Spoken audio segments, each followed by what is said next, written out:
Hello doctors, I am Dr. Iqbal Manzar Mohammed. Welcome to my channel the wonderful homeopathy. आज हम एक interesting case discussion करने जा रहे हैं। वो है एक लाइपोमा का केस है। एक 28 इयर्स की अनमैरिड गर्ल वो मेरे पास आती हैं और उनको एक मेल पर्सन लेके आते हैं। तो आती हैं लाइपोमा के ट्रीटमेंट के लिए। वो उनका तमाम इन्वेस्टिगेशन रिपोर्ट्स जो उन्होंने करवाया है, एलोपैथिक डॉक्टर के पास पहले गई थी, वहाँ से कंसल्ट उन्होंने किया और वो उन लोग एफएनएसी करवाए। एफएनएसी में रिपोर्ट आया कि ये लाइपोमा है और फाइनली एलोपैथिक डॉक्टर जो हैं वो एडवाइस किए ऑपरेशन के लिए। तो इनके घर वाले जो हैं उन्होंने कहा कि भाई अनमैरिड है, अभी तो शादी उदी तो नहीं हुई है, लिहाजा इसको होम्योपैथिक में ट्राई लेना चाहिए। तो किसी ने मेरा एड्रेस दिया, फिर वो मेरे पास आई और आने के बाद में फिर मैं उनका लाइपोमा देखा कि काफ़ी बड़ा साइज़ में, इतना बड़ा कम से कम है वो, और उनके राइट आर्म पीट पर है। राइट आर्म पीट में यहाँ पे इतना बड़ा लाइपोमा है और उसके इलाज के लिए वो आई हैं मेरे पास। जो उनको ले करके आए थे, मैं उनका रिलेशनशिप जानना चाहा कि ये कौन है। तो कहने लगी ये मेरे कज़न हैं, कज़न अंकल हैं। तो मैंने कहा कि आपके फादर्स या आपके भाई वगैरह कोई क्यों नहीं लेके आए, ये कैसे कज़न हैं आपके? कहने लगी नहीं, वो पापा तो नहीं लेके आए, ये मेरे कज़न हैं, मैं इन्हीं के साथ आई हूँ। मैं कहा अच्छा ठीक है। तो फिर मैंने उनको पूछा कि ये लाइपोमा आपको कब से है? 2 साल से धीरे धीरे वो बहुत इंसिडियसली डेवलप करके इतना बड़ा हुआ है वो, और मेरे ख्याल से 2-3 साल हो जाएगा। अब जब बड़ा हुआ तो मैं उसको नोटिस की और कोई पेन वगैरह कुछ नहीं है, सॉफ्ट है। मैं देखा सॉफ्ट था, मोबाइल था। और उसके साथ क्या है ना, मुझे डस्ट एलर्जी है और डस्ट वगैरह हो जाता है, धुआं अगर लगता है तो मुझे रिपीटेडली स्नीजिंग होता है, वो भी कई महीने से लगा है। मैं उसके लिए कोई इलाज नहीं ली हूँ। फिर मैं उनसे पूछा कि ये जो लाइपोमा हुआ है इसको लेकर के आप क्या सोचती हैं, आपके दिमाग में क्या चलता है? कहने लगी नहीं कुछ नहीं, ये तो कोई तकलीफ़ नहीं देता है, ऐसी था, बड़ा हो गया था तो फैमिली जो है वो कहे एलोपैथिक डॉक्टर के पास जाने के लिए, और वहाँ दिखाने के बाद वो लोग जब ऑपरेशन के लिए कहे तो फिर फैमिली में डिसाइड हुआ कि होम्योपैथिक ट्राई किया जाए। तो फिर मैं आपके पास आई हूँ और इसको लेकर के मैं बहुत ज़्यादा कोई चिंतित नहीं हूँ, मेरे दिमाग में ऐसी कोई बात नहीं है। तो फिर मैंने कहा कि आपको किसी तरह का कोई डर है, कोई भय है, ऐसे कुछ है मन में? कहने लगा हाँ डर है। किस चीज़ का डर है? मुझे अंधेरे से डर है और मैं रूम अंधेरा करके, बिल्कुल एकदम अंधेरा हो जाए, डार्क हो जाए रूम, ऐसे में सो नहीं पाऊँगी। और थोड़ा सा भी लाइट होना चाहिए, जैसे 0 पावर का बल्ब है या किसी तरह भी रूम के अंदर थोड़ी सी लाइट अगर आती है तो आई विल बी कंफर्टेबल, और मैं कंफर्टेबल एंड मैं सो जाऊँगी या सो जाती हूँ। तो फिर मैंने कहा कि और क्या है आपके साथ में, और किस चीज़ का डर है और क्या भय है आपके दिमाग में? कि लेकिन मुझे 1-1.5 साल से ऐसा लग रहा है, मुझे एक परेशानी लगी रहती है, एक बेचैनी सी लगी रहती है कि जैसे मेरे पीछे कोई है, कोई पीछे मेरे आ रहा है, कोई जैसे मेरे पीछे है। इस तरह का मुझे 1 से 1.5 साल हो गया, ये एक मेरे साथ लगा है। उसके लिए मैं थोड़ा सा परेशान रहती हूँ, थोड़ी सी बेचैनी मुझे लगी रहती है। ठीक है, और क्या है ना? और ऐसे कुछ नहीं है माने रिगार्डिंग फियर एंड एंग्जाइटी, और कुछ नहीं है। फिर मैंने जानना चाहा कि फैमिली में कितने लोग हैं, पापा क्या करते हैं, मम्मी क्या करती हैं, भाई बहन कितने हैं, किस तरह का घर में एक एटमॉस्फेयर है। तो कहने लगी मेरे पापा जो हैं he is a railway employee और मम्मी तो हाउसवाइफ है, मैं बड़ी हूँ, मेरे नीचे एक बहन है और भाई वगैरह हैं। एक भाई सबसे बड़े जो हैं उन्होंने शादी कर ली है और हम लोग सब एक साथ रहते हैं। तो पापा आज क्यों नहीं लेके आए आपको? साथ में लेके आना चाहिए था। तो कहने लगे नहीं, पापा कोई रिस्पॉन्सिबिलिटी नहीं लेते, सिर्फ उनका काम है खाना और सोना, कोई रिस्पॉन्सिबिलिटी नहीं लेते। तो ये कौन है, ये कैसे अंकल हैं? कहने लगे बस ये पापा कैसे दोस्त हैं, इनके साथ हम लोग, एक साथ हम लोग जॉइंट फैमिली में किराए के घर में हम लोग रहते हैं और हमारी सारी ज़रूरतों को ये पूरा करते हैं। जहाँ लेके जाना, डॉक्टर के पास जाना, जो भी काम है ये अंकल करते हैं। वो कुछ भी नहीं सुनते, ऊपर से वो फजीता करते रहते हैं, इधर उधर की बातें बोलते रहते हैं, गुस्सा करते रहते हैं, मम्मी को डांट देते हैं, मम्मी को चिल्ला देते हैं और हमें भी चिल्लाते रहते हैं, हमें धमकी देते रहते हैं कि शहर में तुम लोग टाउन में हो, तुम्हें गांव में लेके छोड़ दूंगा, इस तरह की बातें करते रहते हैं। तो ये चीज़ें बिल्कुल अच्छी नहीं लगती मुझे, पापा का जो ये रवैया है और ये चीज़ें मुझे बिल्कुल अच्छी नहीं लगती। और हम लोग सब पापा के इस तरह के रवैये से हम लोग सब परेशान हैं और वो किसी तरह की कोई ज़िम्मेदारी नहीं लेते।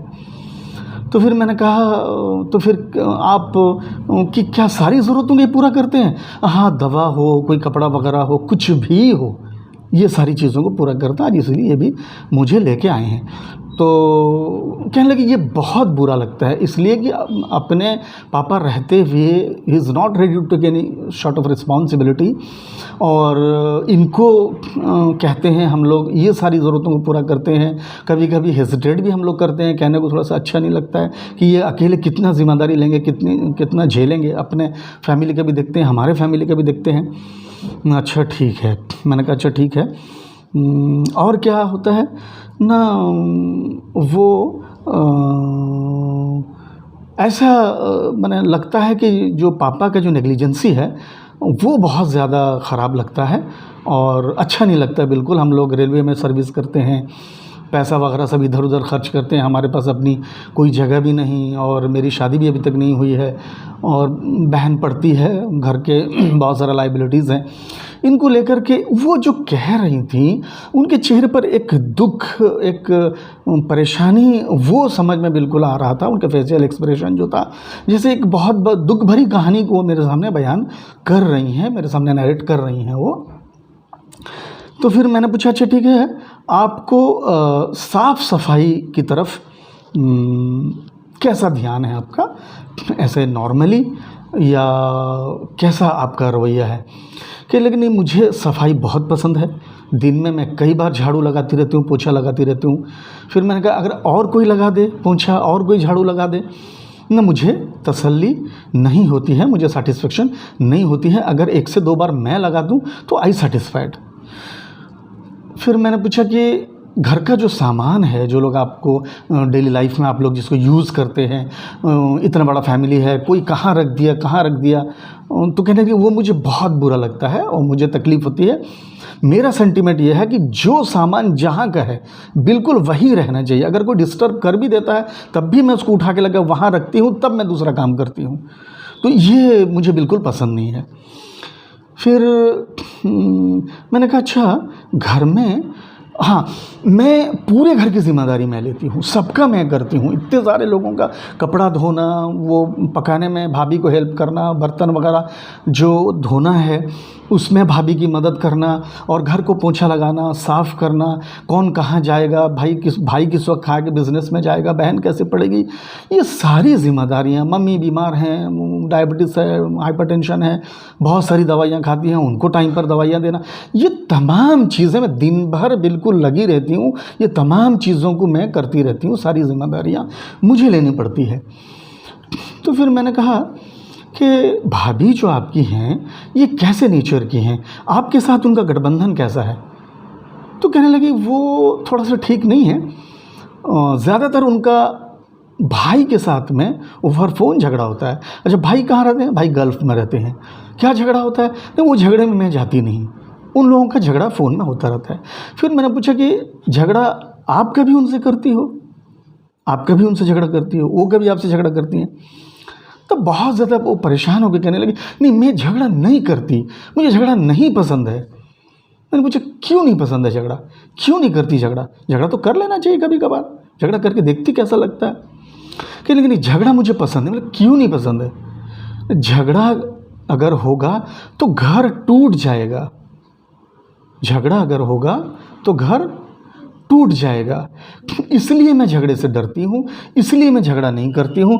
रैदर भाई और भाभी का जब अगर फ़ोन में थोड़ा सा झगड़ा होता है, मैं कभी कभार ज़रूरत अगर पड़ा, ज़्यादा अगर हो गया तो मैं वहाँ इंटरफियर करके ज़रा सा दोनों को समझा देती हूँ। मुझे झगड़े से इसलिए मुझे डर है कि इससे घर टूट जाता है।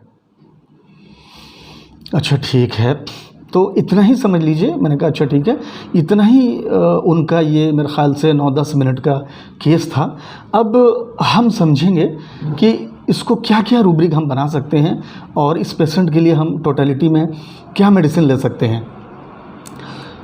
मैंने इनके लिए लिया कि इनके पापा का जो रवैया है, इनके पापा के जो डीलिंग्स है इन लोगों के साथ में, मैंने रूब्रिक लिया एलिमेंट्स फ्रॉम मॉर्टिफिकेशन, जो बहुत ज़्यादा इनको बुरा लगता है। और इनके कज़न, वो भी कज़न माने ऐसी फ्रेंड, पापा के फ्रेंड, कोई अपने का ब्लड रिलेटेड कज़न भी नहीं, वो he is taking entire responsibility. तो इसलिए मैंने एलिमेंट्स फ्रॉम मॉर्टिफिकेशन लिया। और पापा का जो प्यार इनको मिलना चाहिए, जो सिंपैथी मिलना चाहिए, जो लव एंड अफेक्शन मिलना चाहिए, जो रिस्पॉन्सिबिलिटी पापा लेने चाहिए, वो नहीं ले रहे हैं, प्यार नहीं दे रहे हैं, अफेक्शन नहीं दे रहे हैं। तो उसका इनको बहुत ज़्यादा इनको बहुत ज़्यादा तकलीफ़ है। इसलिए मैंने रूब्रिक लिया एलिमेंट्स फ्रॉम, हम लोग के पास एक रूब्रिक है elements from affection lack of, elements from affection lack of. अगर हम वहाँ जाते हैं तो हमको रिपर्टरी शो करता है कि आप जाइए एलिमेंट्स फ्रॉम नेग्लेक्टेड बीइंग। इसमें बहुत सारी दवाइयाँ हैं, elements from neglected being.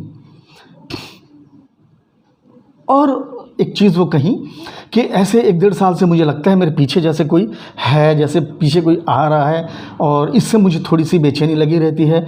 Anxiety pursued as if, anxiety pursued as if. फिर जो बार बार वो पोंछा लगाती हैं या झाड़ू मारती हैं, किसी भी चीज़ को सफाई करना, धोना, वो करेंगी तो उनको पसंद आएगा, दूसरा कोई कर दे पसंद नहीं आएगा। मैंने वेरी हार्ड टू प्लीज़, जल्दी से तसल्ली नहीं मिलती। इसका सीधा सीधा रूब्रिक है फस्टिडियस। और सामान बिखरा हुआ पड़ा रहे अच्छा नहीं लगता, जब तक वो अपने जगह ना रख दें उनको चैन नहीं मिलती। वो पहले रखेंगी बिखरे हुए सामान को, जो एलोकेटेड प्लेस है, स्पेस है, वहाँ पे फिर जाके जो काम करेंगी। हमारे पास रूब्रिक है rest can not rest, things are not in proper place. और अंधेरे से डर है, फियर डार्क ऑफ। और झगड़ा मैं नहीं करती, झगड़े से मुझे डर है, इसलिए कि घर टूट जाएगा। तो इसका रूब्रिक है एंग्जाइटी स्विंग, एंग्जाइटी स्विंग। जोड़ना चाहती है, घर को जोड़ना चाहती है, घर टूट ना जाए। एंग्जाइटी स्विंग सिंगल रूब्रिक है एंग्जाइटी स्विंग में। और एक रूब्रिक जो सारी जिम्मेदारियां वो लेती हैं, दिन भर काम करती रहती हैं, इसका उसका, धोना पोंछा, झाड़ू बर्तन, ये वो, डांसिंग। इसका हमने रूब्रिक लिया है डांसिंग। और जो ये दुख भरी कहानी सुना रही थी और अपनी जो बात को बता रही थी, ये एक दुख भरी कहानी थी। वो उनके चेहरे से बिल्कुल साफ चेहरे में नज़र आ रहा था। वो एक ऑब्जर्वेशन वाली चीज़ है। हम को क्लिनिकली बहुत ज़्यादा कॉशस होना पड़ता है फिजिशियन को।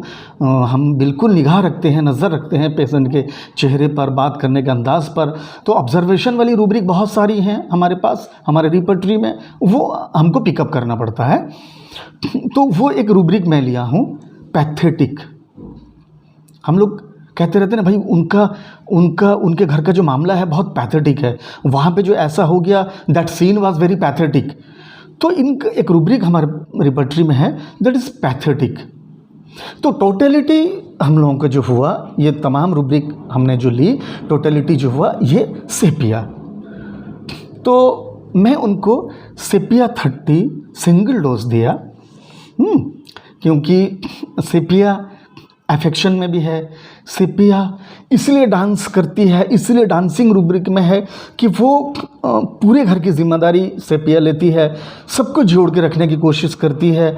और किसी को भी वो कभी नहीं चाहती सेपिया कि थोड़ा सा फैमिली में डिस्टर्बेंस हो जाए और कोई हमारी फैमिली टूट जाए, इसलिए वो सेपिया फस्टिडिया और एलिमेंट्स फ्रॉम मॉडिफिकेशन में भी सेपिया है। तो सेपिया का एक नेचर है कि वो बहुत ज़्यादा केयरिंग होती हैं, सबका ख्याल रखती हैं और सबके लिए काम करती हैं, फैमिली को जोड़ के रखती हैं। अपना ज़्यादा ध्यान वो नहीं उनको रहता है, सबकी चिंता उनको होती है। तो इस तरह का उनके एक पूरे केस को समझ करके और ये रूब्रिक के टोटलिटी में जा करके मैंने उनको सेपिया 31 डोज दिया और 15 दिन के बाद बुलाया। तो जब 15 दिन के बाद फॉलोअप लिया तो देखा काफ़ी हद तक वो साइज़ जो है लाइपोमा का रिड्यूस हो चुका था। फिर कुछ महीने तक सिर्फ मैं ना 200 ना ही 1 कुछ रिपीट किया नहीं हूँ। कुछ महीने तक सिर्फ प्लेसिबो चलता रहा।